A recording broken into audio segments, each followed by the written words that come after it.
మార్క గారు power minister.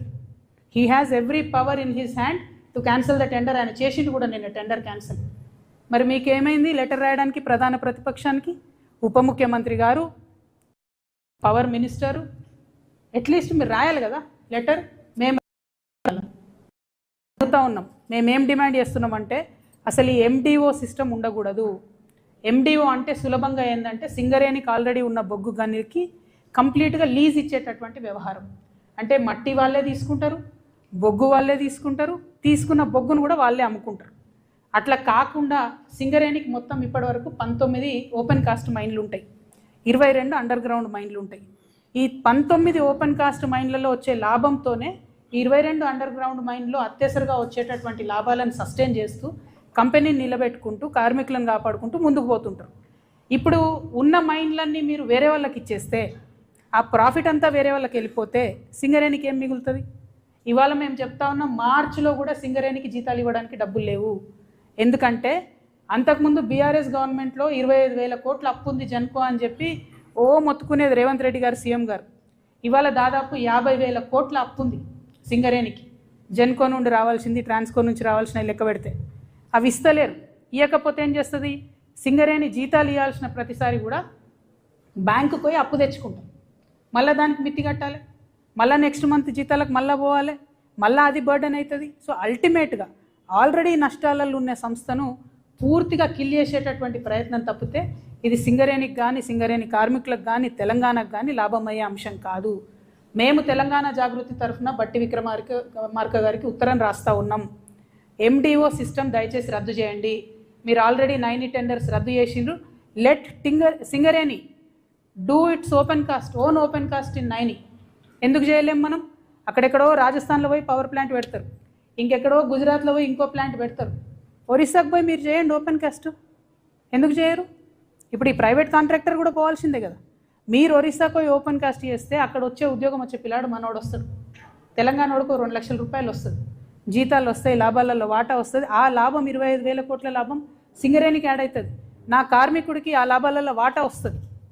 MDO విధానం రద్దు చేయాలి. ఇదివరకు బీఆర్ఎస్ గవర్నమెంట్లో తాడిచెర్ల బ్లాక్ 1ని ఎండిఓ కింద ఏఎంఆర్ అనే కంపెనీకి ఇచ్చిండ్రు. ఇస్తే ఇప్పుడు అందులో లాభాలలో ఏ వాటా కూడా మనకు రాదు కదా. అది జెన్కోకి ఇచ్చిండ్రు, జెన్కో నుంచి ఏఎంఆర్కి ఇచ్చిండ్రు. ఏదొచ్చిన ట్రాన్సాక్షన్ వాళ్ళకైతుంది, మనకు పీనట్స్ వస్తాయి లీజ్ అమౌంట్. కోల్ అమ్ముకునే డబ్బు రాదు. మళ్ళీ ఘోరమైన విషయం ఏంటంటే తాడిచెర్ల కూడా గ్రేడ్ 9 కోల్, 9 కూడా చాలా మంచి గ్రేడ్ కోల్. 6,000 పైచిలకు ఒక టన్నుకు ధర వచ్చే కోల్, 4,000 3,500 వచ్చే కోల్ కాదు అది. దీన్ని 25 సంవత్సరాలకు మీరు ఆ పెద్ద తిమింగలానికి కట్టబెట్టే ప్రయత్నం చేస్తున్నారు. కాంగ్రెస్ పార్టీ యొక్క అవినీతిని గమనిస్తూ ఉన్నారు తెలంగాణ ప్రజలు.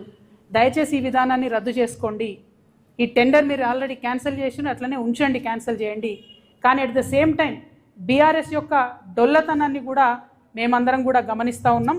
దాన్ని కూడా ప్రజలకు ఎప్పటికప్పుడు చెప్తూనే ఉంటాం. అబద్ధాలు చెప్పకండి. మీరు కాంగ్రెస్ని క్రిటిసైజ్ చేయండి, టెండర్లు రద్దు చేపియండి. కానీ ఏదో అంతకుముందు మేము మొత్తం చేసేసినాం కరెక్ట్గా, ఇప్పుడు అన్యాయం జరుగుతుంది అన్నటువంటి విషయాన్ని చెప్పకుండా వాస్తవాలు మాట్లాడితే బాగుంటుందని నేను కోరుతా ఉన్నా. ఇక గుంటనక్క గారు ఏం చేసిర్రు? నేను బట్టి విక్రమార్క గారికి రాయను కానీ కిషన్ రెడ్డి గారికి రాస్తా అని చెప్పారు. ఇన్నేళ్ళు పాలిటిక్స్లో ఉన్నారు కదా, ఇంత అనుభవం ఉంది కదా. రాష్ట్ర ప్రభుత్వం రికమెండ్ చేయకుండా సిబిఐ వస్తుందానండి? రాష్ట్ర ప్రభుత్వం అడగకుండా సిట్టింగ్ జడ్జి వస్తాడా? అంటే జస్ట్ షో. ఇక్కడ నుండి గుంటనక్క గారు మాట్లాడతారు, అక్కడ నుండి కిషన్ రెడ్డి గారు రెస్పాండ్ అవుతారు. రెస్పాండ్ అయ్యి వెంటనే మేఘాల మీద ఒక కమిటీ వేసారు. ఈ కమిటీలో ఒక మేడంని పెట్టిరు, ఆమె పెద్ద ర్యాంక్ ఉంది, ఆమె చేసినా కూడా బాగుంటుంది.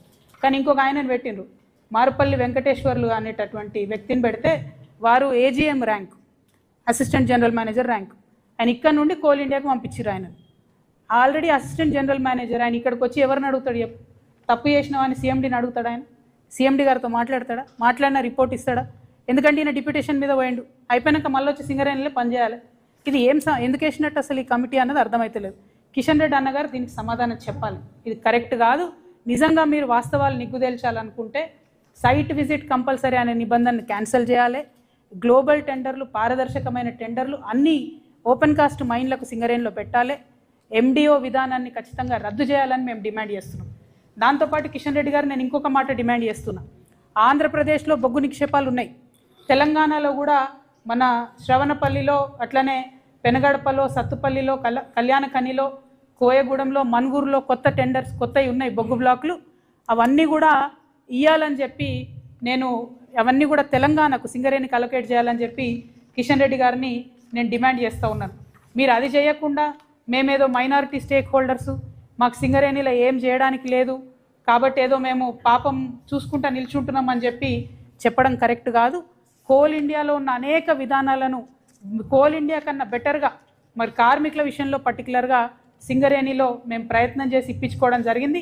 కాబట్టి కిషన్ రెడ్డి గారు మరి ఖచ్చితంగా కార్మికుల సంక్షేమం కోసం కూడా మాట్లాడాలి.